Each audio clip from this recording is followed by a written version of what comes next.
Welcome to another episode of Shock and Profit.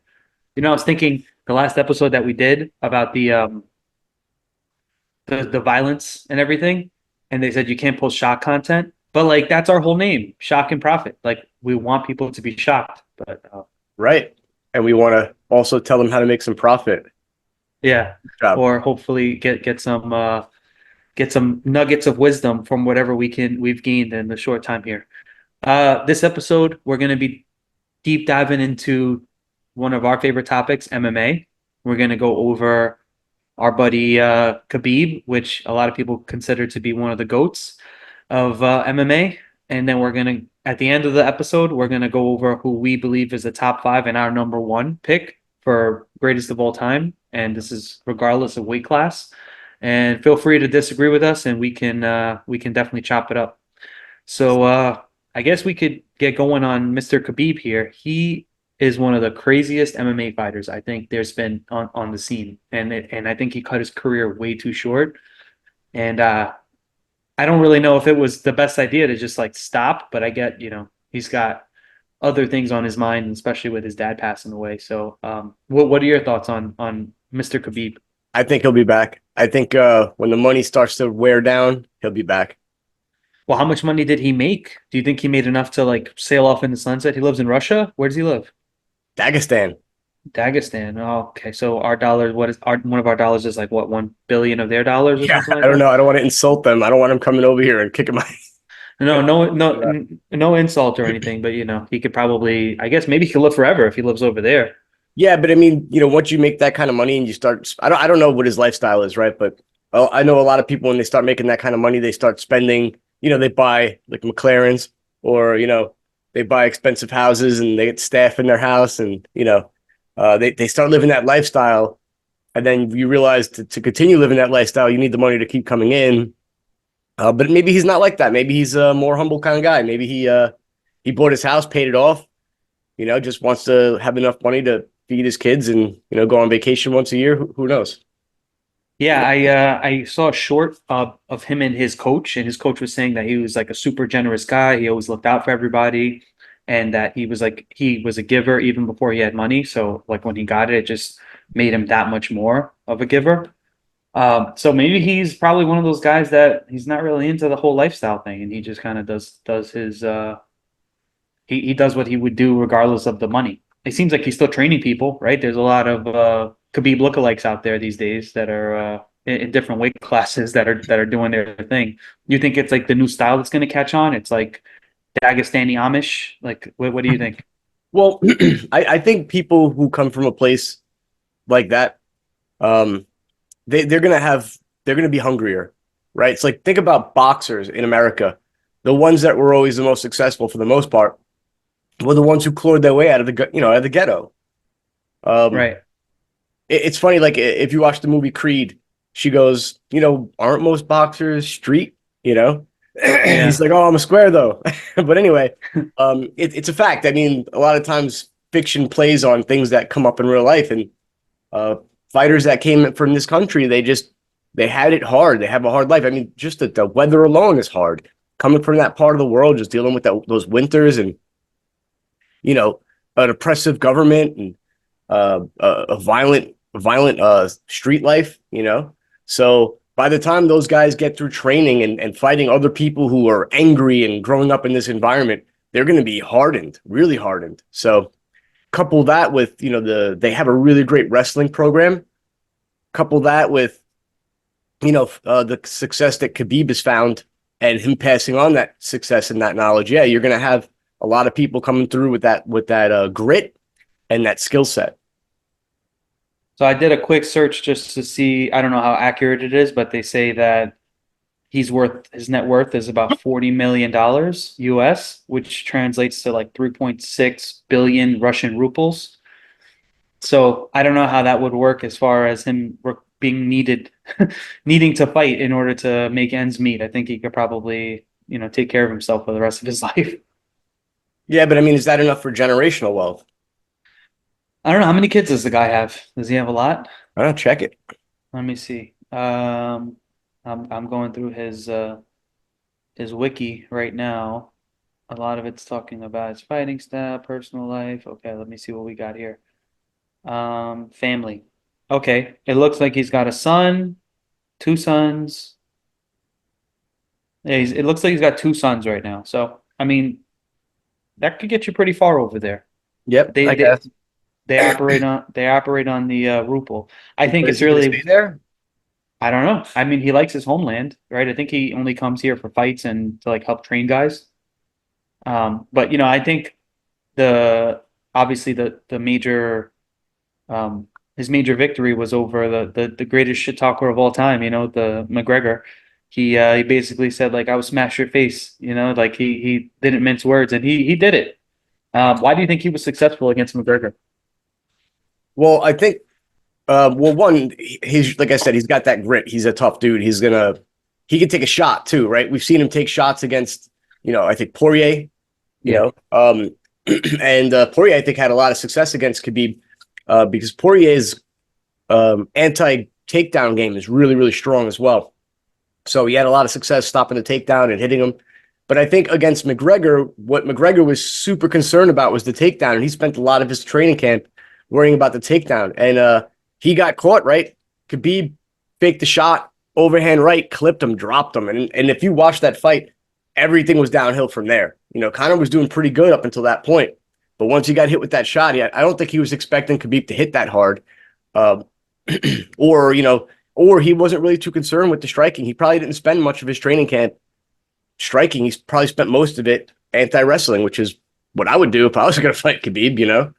Yeah, I think he kind of lost his way with the striking aspect because he's fought other wrestlers and he never looked that way before. So Khabib, like, I mean, the guy's got some skills. He goes against much bigger guys in the gym, from what I've heard, and he takes them down at will. And I guess there's something to be said about that Dagestani sambo that they do over there. It's probably maybe something you should think about training and maybe get a Dagestani in there in your gym and you start learning the sambo style. Do you have any sambo Actually, guys over there? we actually had this 250-pound Russian guy who's actually a judo guy, but he also studied leg locks and he's a blue belt and he gives me trouble and I'm a brown belt, but I mean he's huge. Is it a weight class thing that you think he gives you trouble, or is it like his athletic ability? Well, one, it's well, he's super athletic, and I'm out of shape right now. Let's be honest here. I'm not. We go back 6 months, and I was in a lot better shape than I am now. Since I won that last title, I kind of put the brakes on, and I've been focused on work. But I mean, I still beat him here, and he catches me once in a while with like a leg lock, but I learned right away I can't stand with this guy. His judo is too good, and he's got too much leverage. He's 6'4". I'm barely 5'8". Yeah. So I've had a lot more success pulling guard and pulling like a complex guard, like I'll pull Z guard or single leg X, and then I'll get a takedown from there, or if not, I'll wiggle to his back, and that's where I'm having my success. But if I stand with him, I'm gonna get judo thrown, and then I'll have this monster on top of me. That's no Yeah. fun. I think that's a big aspect of his game of Khabib's game is like he's really good on top. I don't think I've seen much of him on his back, but I think that, if he's on top, you're wearing him like a blanket the whole fight. So that's pretty much all he needs once he gets on top. And every single person he's gone through, like it didn't even seem like he's sweating. He's just like and the disrespect that he got from Connor, it was unbelievable. That like, you just add fire to the flame, Yep, you yep. know? He gave him motivation. Like Yeah. a lot of times when Connor plays that game, he's getting in the fighter's head and he's getting them upset. He's getting them, out of their game. But Yeah. Khabib just got more focused and, he put that anger into good use efficiently. Yeah, I heard that he put like a Conor McGregor mask on the bear he trains with up there. And he just he just started to, he was fainting to the bear and then he knocked the bear out. And that's what he did to Connor. Jesus. So speaking of this guy, his top game, we've been obviously looking at the tapes and studying it. So that guard pass he does where he basically tripods up and he holds your legs and then he triangles around your legs and then he like works his way up into mount. It actually even works better in gi because once you get to that position, you get gi grips under their armpits and you just pull yourself up and just like the only thing that can really do is like a post on your head But then, like once you got the grips underneath their arms, you just you pop your wrists up, and their posts on your head slide up, and you just shimmy up. It's like really hard to stop. So watching that, learning from it is really cool. I'm just glad to incorporate what he's doing and into my own game. But It reminds me almost of like a snake capturing its prey. You know how like they slowly work their way through the body? That's yep, kind of like how he does it to them, right? the anaconda, now the boa constrictor, right? I'm not sure what kind of snake it is, but it's definitely not something I want to get tangled up with. I think the guy would he would make easy work of me. Do you have any in your yard? Snakes? No. Yeah. Well, luckily I live in an apartment building, so I don't have to worry about the snakes as much. We have maintenance people, but yeah, my guy Khabib, I really wish we could get him back. I think he win the title pretty quickly. And for some reason he didn't fall to the well, maybe I don't know. We haven't seen him now that he's kind of made his wealth, like we were talking about before off camera, how when fighters they get a lot of success and they make a lot of money, eventually they stop having that hustle to get out of bed and like really have the motivation. I don't know if that would happen to him because maybe he just doesn't live that sort of lifestyle. It seems like he's very disciplined in everything he does. It's kind of motivational. You see the guy like I want to do something like that. Yeah, I mean, I've never had that level of success, but I get it, right? Like, I wanted to, every time I won a major, whether it was a fight, an MMA fight, a jiu-jitsu competition, or a pro grappling match, as soon as I was done, I was like, all right, I'm going to get a pizza. I'm going to have a bunch of beers. I'm going to hang out. I'm going to do nothing for a week, and then I'll show up at the gym a week and a half later, like, hey, I'm going to Yeah. slowly get back into it here. And that's I don't know if I think this guy's just that's what he does. He lives in the gym, and hopefully we see him again soon. But I saw a podcast with him before, and he was just kind of going over his like life and everything that happened to him and his like thoughts on like current culture. And it's pretty interesting. The guy he's very conservative and he's quiet, but like obviously he's got his own opinions. I think that if he was like basically spoke his mind a bit more and he could blow up a lot of these fights if he just wasn't like as like in his little cocoon, which maybe it probably helps him. You know, it's how he has like that like steel mind. Focus, right? Yeah, yeah. Like you could talk as much shit about him as you want. It's not gonna matter. He's just gonna run right through you. So well, and we saw it. We saw it with Connor, and we saw it with every other one of his opponents. You know, like though people get good shots on him, and he comes back, and he's just like relentless. And I guess that's what you need. You know, if you Well, want to be the champ. Well, I mean, it's just like, I don't want to jump topics here and go ahead, but it's just like people like Demetrius Johnson, right? Incredible, incredible fighter, but he, it's good that you keep that laser focus, like just like Khabib, and you don't, engage in all that other nonsense. But that that's how you sell fights. Conor McGregor, say what you want about him, right? He maybe he wasn't the one of the greatest of all times, but he was a good fighter. But his shit talking game, second to none. The only person even close was Chael Sonnen. Yeah, for sure. And I think that at the end of the day, it's still, you could be the greatest fighter in the world. You can be the greatest anything in the world. If you can't sell anything out of it, I mean, you're just going to be back where square one. So it's a business, and that's how a lot of these guys that may not be the great, they're still highly skilled fighters, but in a sea of skilled fighters, you need that X factor, you know? Right. You need to get the tickets. You need to sell pay-per-views. I Yeah, think they get their purse is dependent on how many tickets come in the door and how many pay-per-view sales they get. exactly. So I mean, I think it was probably like a perfect scenario when they like just came together because you had the person selling the fight and you had the person that was really actually great at the fight, you know? Right. And I don't know if I mean people would be excited to see him the first few times out, but if he maintained like the same kind of like level of personality, people would eventually just have the expectation of him winning and then, kind of like tuning out probably watching other people unless he fought someone that like had the same mouth that he had with the other people because I don't know his earlier fights I don't think they got the same kind of hype as the one with McGregor. Right. Exactly. I mean, McGregor is just that he's a selling machine. I mean, all right. He did that fight with the cross promotion with Money Mayweather. That sold so many pay-per-views that it was crashing servers. Like people had to get refunds. I was one of them. I had a house full of people and I'm flipping out, banging on the wall. Like, this is bullshit. I paid all this money. And, it was like a $79 or $80 for the friggin' pay-per-view. And I ordered food and I had booze at my house and everybody's there. And the fight's crashing. And like, oh, sorry. I'm Yeah, like, what the hell? But that's how many pay-per-views this thing sold. Because this guy talks so much smack. And it's a good business strategy if you're a fighter. it's good, but someone like McGregor, the thing is with him, he's amazing. And when especially when he was down and he was the underdog and coming up, but eventually, like the lifestyle creep. He started to make money. He started to do things that take you off of the path that got you there. Yep. And I don't know what's going to happen. I think he was supposed to fight this year, but he got injured. I'm not sure if he's still going to be in contention, but we'll see what happens. Now that USADA's out of the mix and you see he's getting a little beefier, we'll see what happens. Well, it's just like when Anderson Silva broke his leg. His whole career, when he never tested positive. After he broke his leg, he tested positive after his next fight. So I don't know if you saw Connor's last fight.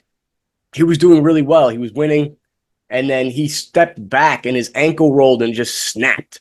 Now, I watched on Netflix, they had the special on Conor McGregor, and if you watch the last couple of episodes, they were getting all X-rays, and he had this big bone bruise, and he was having trouble with it, and that they advised him not to fight, but then he worked through it, and he was wearing a brace, and he thought that was going to fix it, and then ultimately it failed him. So yeah, then the next time you see him, he's getting jacked, right? So obviously, I'm not a doctor or nothing, but he bulked up significantly in a short amount of time after that injury, which tells me he's trying to recover that injury with taking stuff, because I guess along with the muscle building effect, you get bone density effect, right? So that's what he's trying to do. I also think it's a mental effect too. Like, when you're taking that stuff, you feel like you have some sort of an edge. Maybe you feel like a little bit more powerful and you feel like, you can kind of do more and maybe get back to where you were.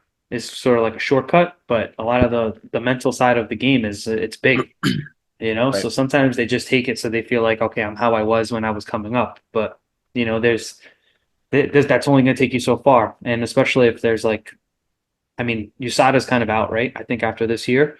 So we'll see what happens. I don't know how the testing's going to go with the new people, but hopefully he makes it to the next fight and he becomes exciting again. I think he's getting bored even with all the money and the fame. But let's uh let's move over to what we said we were going to get to our top five MMA fighters of all time.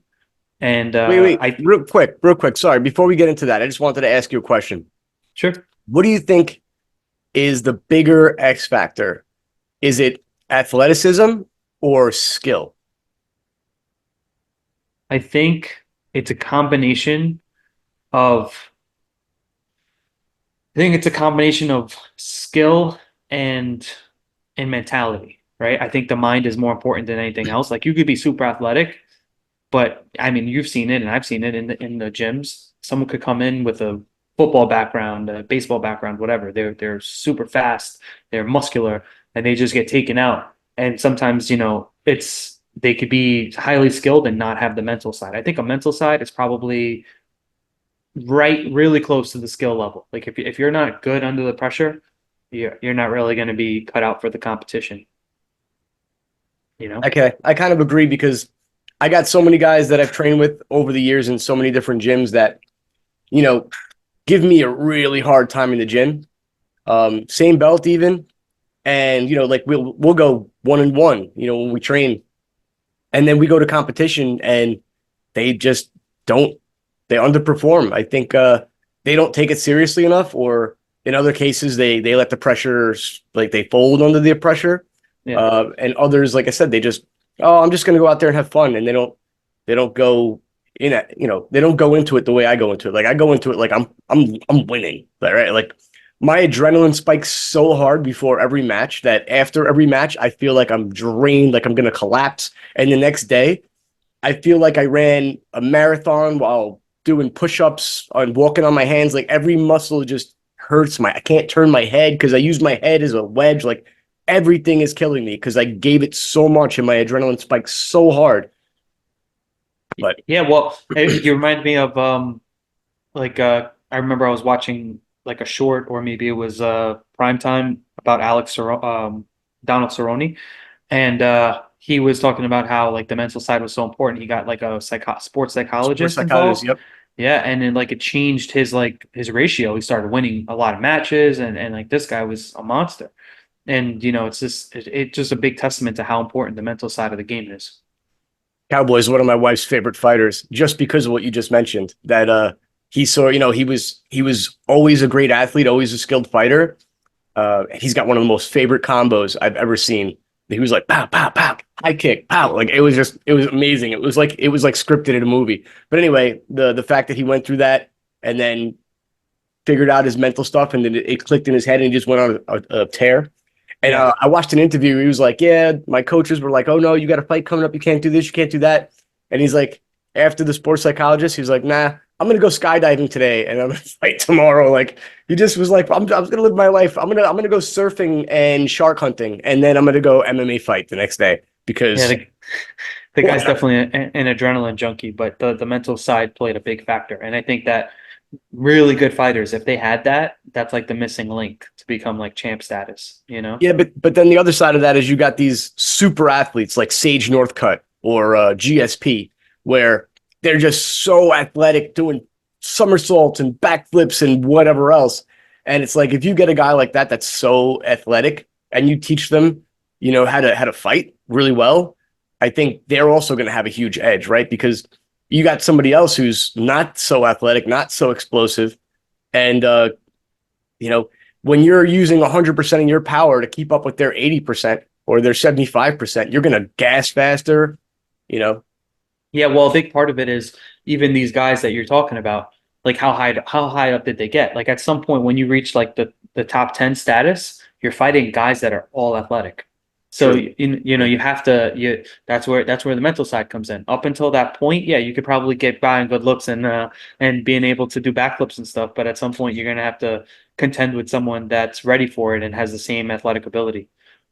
Yeah, I guess that's why you see a lot in the amateurs, like these super athletes do super well in the beginning, and Yeah. then they get towards the semi pros where they're getting against somebody who could take a shot, somebody who's got that mental ruggedness that, all right, yeah, I'll let you burn yourself out and use all your explosive power, and then we're gonna fight when you're tired, Exactly, exactly. And that's like, that's I feel like that's the mind of a real fighter. Like you're ready for like war. It's not just like, okay, I'm gonna put on a show. Like I'm gonna go in there and only one of us is coming out.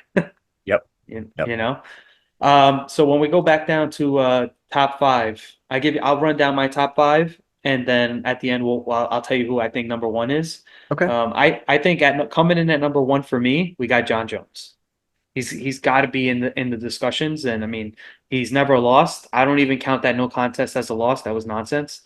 And and yeah, outside of the octagon, he does really dumb things, but everything else, he's just like he's an animal. And his abilities. I mean, look at the family. Everyone in his family, professional athletes, and Yep. I think that he's probably one of, if not the best of all time. And and then go down the line. You got your GSP. He's coming at number two for me. And then I got Anderson Silva. Even though towards the end of his career he started getting a lot more losses, but I'm talking about like prime time Silva, like when he who did he knock out was the first guy? I forget his name. He had like the pink hair. Who was what was the guy's name? Pink hair. Hair. Yeah, like yeah, hold on, I gotta see his I know his he knocked first. out Forrest Griffin really Yeah, easily, but pink hair. I'm trying to remember who did he like one of his like first fights was Not Mayhem Miller. No. no, it wasn't Mayhem. It was like people were saying like this guy's got no chance about Anderson Silva, and then he just like took him out, no problem. And let me see, what year did he come into the UFC? I don't know.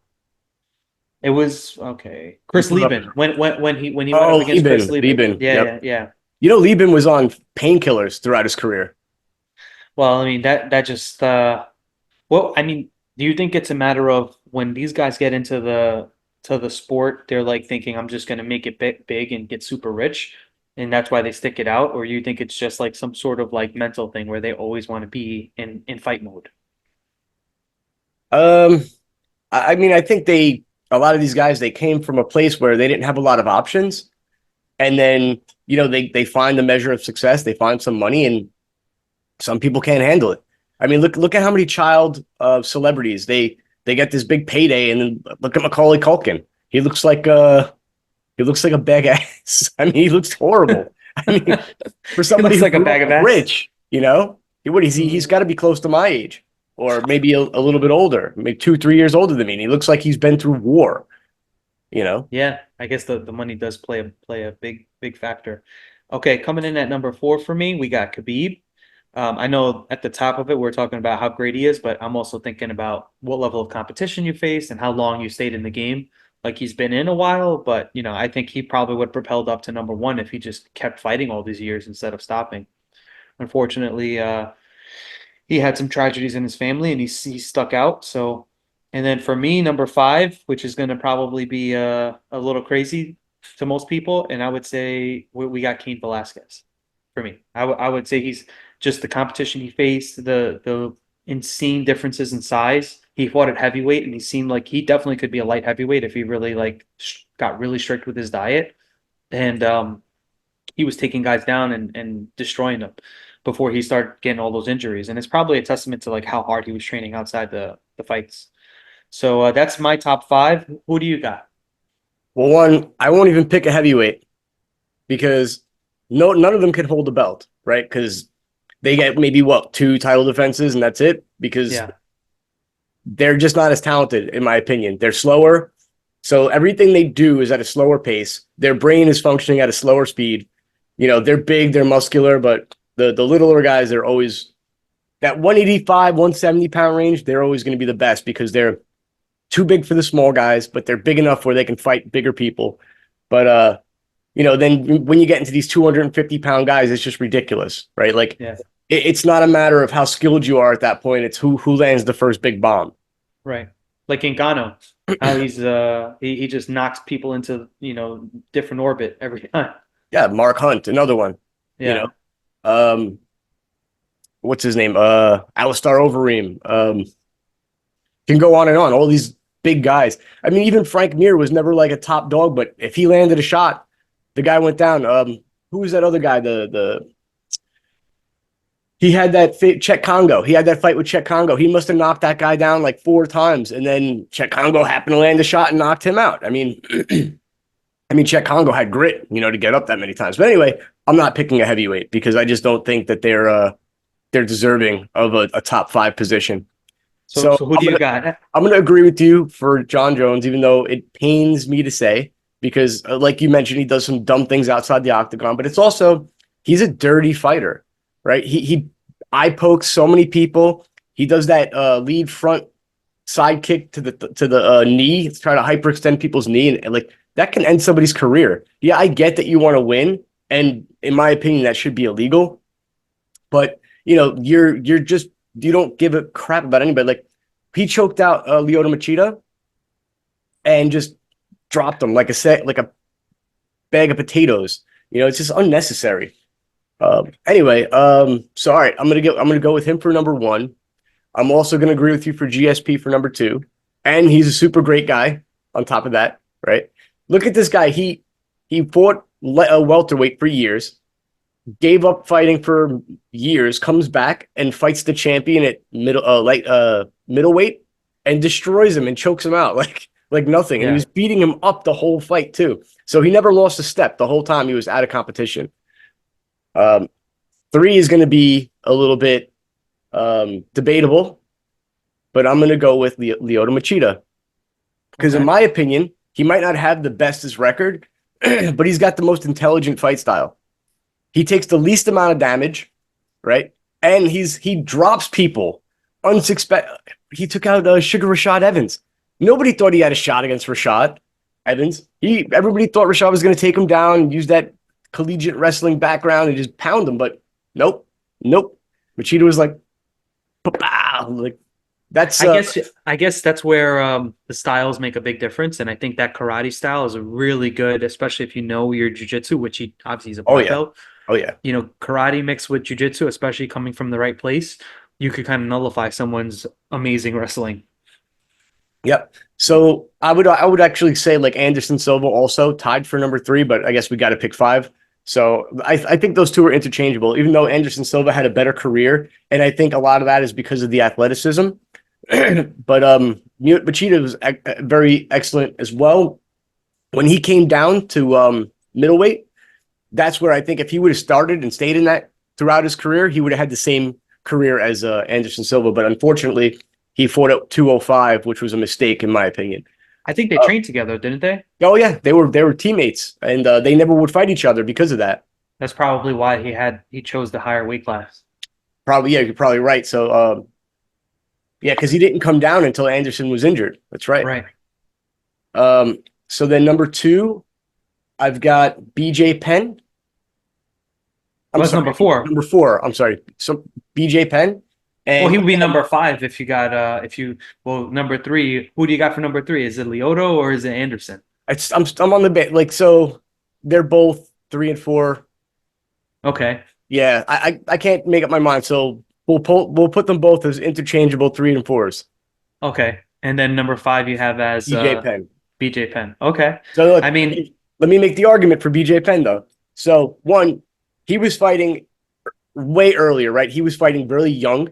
He was a two division champion, and he was fighting in a weight class that he had no business fighting in. right. Speaking of Lyoto Machida, he fought Lyoto Machida at light heavyweight, and he didn't put on muscle. He just put on a big, yeah, man, surfer dude. Just put on a big belly and went up and fought a 205er, and he was winning the first round. That's crazy. Yeah, I think yeah, big factor of it. It's not just your record; it's who you fought, right? Because like absolutely. if you think about like the MMA rankings versus like boxing rankings, like these boxers they choose their fights. Like in MMA fighters, they it seems like they're fighting the best that they can fight all the time. You know, Sometimes you got some people who duck and dodge, like Jose Aldo, who I used to be a huge fan of. And then when I started paying more attention and seeing, oh yeah, he didn't want to fight this guy or whatever, and then suddenly USADA comes in and he's no longer a god of the octagon and his career starts going downhill. yeah, I think the UFC was way more exciting for USADA because it's just like the guys there was just like you're fighting gods. You know, it Yeah, seemed like yeah, it. it did seem like it, right? And then yeah, so BJ Penn again, he was fighting people way too big. He should have been fighting at 35. You know, if they would have had that weight class when he was fighting, he would have been a champion way longer. And yeah, and if they would have created those weight classes earlier, I think he could have been a four division champ. That would have been pretty amazing. Who has the most interdivisional championships? Like where they I think won. two division is it. I think everybody's got two. Like, there's a handful of people who have two division belts. BJ Penn being one of them, Randy Couture being another, Conor McGregor. McGregor. Yeah. Who else did? John Jones probably will. Oh, GSP, welter and light heavy. GSP, I think that was a little tricky because it was like he had the perfect opponent at champ. You know, I feel like if he fought someone who had like a little bit more, who did he beat? It was The Count, Bisbing. Bisbing. Yeah, I mean Bisbing. He his whole He's a career. small. He's a small middleweight. Yeah, and I mean not to say that he's not skilled, but he's definitely not the most skilled person that was ever champ at that weight class. You know, But I mean, he cleared out the division. You know, when he got the belt, he got it legit. You know, talk doesn't he have a about glass grit, eye? huh? Doesn't Bisbing have like a glass eye? I don't know. Does he? I think so. Yeah. I got a helper here. Come here, since you're gonna impose yourself on a podcast here. Hi. This is How you my Shock doing, Junior. Shock, Shock Junior? How's it going? What who do you think is the top five? Who's the best fighter in the world? Who do you think? You got to speak, buddy. You're on the podcast. Uh, Speak up. I'm not sure. I was You don't hoping, have it. You don't I have was hoping any you would say opinion daddy, on but him. He let you down on that busy, one. buddy. I'll talk to you later. I'll get you some food after. Sorry for the interruption. No problem. Yeah. So and then honorable mentions, I would say Cerrone definitely. I Yeah. think he ascended to champ. And then I was gonna actually say BJ Penn would have been an honorable mention for me too. And Fedor is probably one of the top contenders, but he never got to the UFC, which is, I think, a travesty because the I think guy, that was political. yeah, he could have really cemented how good he was in everybody's mind if he went to the UFC. Not that I mean, he was beating guys that were at the top of the UFC heap outside of the UFC, but like we spoke about before, when the lights are on, that's when you see who's who, Right. I got a few honorable mentions. Max Holloway. Yeah, Max Holloway, he's good. Who is he, 145? Yeah. 145, yeah. See, the lighter guys, the reason I just think that maybe they don't get as much of their due from me is because I just feel like I don't know that the lighter you go, you're almost in this status of like they're you could probably fight female fighters at the same weight, right? Yeah. There's Yeah. I mean, there it's like what's his name? We mentioned him earlier. Demetrius Johnson, Johnson. yeah, Aside from the fact that he never promoted his fights, he's fighting so little, so light of a weight class. But at the same time, he's amazing. He does things that nobody else, like he lifted a guy up and flying armbarred him before he hit the ground. I mean, come on, who but does that? It's crazy. problem is that people don't want to pay to see that, like they like the skills amazing, but you're fighting guys that are smaller, like even heavyweight. People want to see the big guys swing and go nuts. Yeah, because the average guy just wants a bloody, gutter war. They don't care about the skill of the game. Your average person who's watching is just, they just want to see a war. Yeah, for sure. So those are our top picks. I got a few more And honorable mentions. go for it. So one of my favorite fighters in general is Showtime Pettis. Okay, what? Because you like that cage kick? Not just a cage kick. Every fight he does crazy stuff, and his style, he's so confident in his BJJ that he'll just let his legs go and throw like crazy spin kicks and front flip kicks and all sorts of nonsense. He Yeah, like posts on a hand kicks because he doesn't care if he gets taken down. he's an animal off his back too. That's the thing. He is. That's the thing. Exactly. That's why I like him so much. And being that I'm a second degree black belt in Taekwondo and a brown belt in Jiu-Jitsu, I'm like, yeah, that's the way I would love to fight, except I lost my flexibility for my kicks years ago. I stopped training Taekwondo. But I think you could get it back. You just have to practice it and actually put work Yeah, into it. put work into it. But I'm 40 years old at this point. You Yeah, know, I'm done with the MMA fighting. The only time I do MMA now is when I got somebody in my gym getting ready for a match, and then I'm just gonna give them a round here and there. I'll get in a right. rotation, and then I'll just keep training jujitsu because I'll do that forever. Exactly. And I guess that's really the thing when you get into these rankings, MMA, it's tough because like you can only be so good for so long because it requires so much of you. And like, if you look at even the goats of like boxing or the goats of jiu-jitsu or wrestling, like you, a lot of times those guys could be a lot older and still perform at the highest level, you Yeah, know? I mean, what's the oldest champion of MMA? the oldest that I can think of. Well, Yeah. that would be Randy Couture, I believe. And he was at heavyweight. What He weight class fought was he in? heavyweight and light heavyweight. Yep, Randy Couture. I met He him. He's was freaking huge in real life.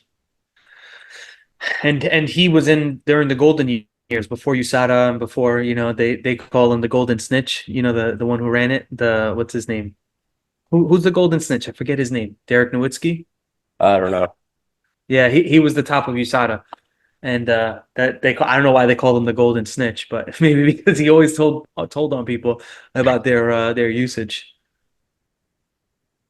But yeah, that was all my honor. I mean, there's probably a few more standouts. There was some others that could have been, you know, so that I was watching this one guy, Eric Silva, and he was amazing. He was coming up, he was a new fighter, but he was doing some crazy things. And then USADA came, and then suddenly he just disappeared. You Yeah. know, Eh, it's funny how many gods of the octagon just became nobodies after USADA. Yeah, I would say on the next one we'll get into a little bit of the differences between like the new competition now and how they have now this new sport that's come about, the bare knuckle boxing, and we can kind of chop it up and see how we think people would go, Okay. Okay. So Who do you think in UFC or whatever MMA in general? Who do you think is the best jiu-jitsu fighter? Ever or Well, let's start with ever, and then we'll work backwards. best jiu-jitsu fighter ever that I can think of for MMA? Probably Damian Maya. You took the thought out of my mind. Yeah, Yeah, because like dude. he did Go just ahead. the way all his victories, how he would like he got so many subs in his life, and I mean, but at the end of the day, it's not just an MMA bout. That's why when he fought, like when he fought Anderson, it was the most boring fight ever because Anderson would not engage. Because it's like, why am I going to put myself into these deep waters? You gotta every fight starts on the feet, and that's kind of what we spoke about in another episode. That if the fight starts on the feet, you better know what you're doing. Otherwise, it's gonna make for a boring fight. No one's gonna want to watch that. But I mean, he's a great jiu-jitsu guy in his own right. But I mean, Yeah, against Damian Maya, I wouldn't want to go against Damian Maya. It's no. like What's does Damian Maya have a record in jiu-jitsu like in the worlds and everything? oh yeah, yeah, he was incredible. That's why he was such a good, when he moved to UFC, it was a big deal. Um, it's like I fought Will Martinez at finals at Naga, and I was like, fuck, I'm gonna lose, Yeah. Um, but and I lost, I predicted that. I was pretty psychic at that moment. But yeah, Damian Maya, one of the greatest things that he does, and this was like something he started doing later in his career. He realized his takedowns were good, but a lot of the guys in the UFC were wrestlers, wrestling base. So shooting a takedown wasn't always the most successful way to get them to the ground. So he started doing this thing where he would shoot a single leg and then he would pull hat guard into the dogfight position. And then he'd either get the knee pick from there or he'd wrestle up and turn it around. And once he started doing that, his takedowns were like unstoppable, you know? Yeah. I mean, his record kind of speaks for itself. He did really well. You know who I'd like to see in MMA, which I don't think this will ever happen. Gordon Ryan. Yeah, yeah. So somebody else, not Gary, somebody else just made the transition. Another big BJJ person. Let me look it up. I just saw a video yesterday of him, like a 30-second submission. I can't think of his name though. Do you know what I'm talking about? No, I don't. Recently, he joined the game because I haven't Yeah, been up like to date. he's had two fights now, I think, and both were like 30-second submissions. I'll have to get back to you on that. Is he a lighter weight guy? No, somewhere in the middle. I just saw. I could probably look up my history if we had time, but I don't want to interrupt the podcast. So we'll definitely we'll bring it up on the next one.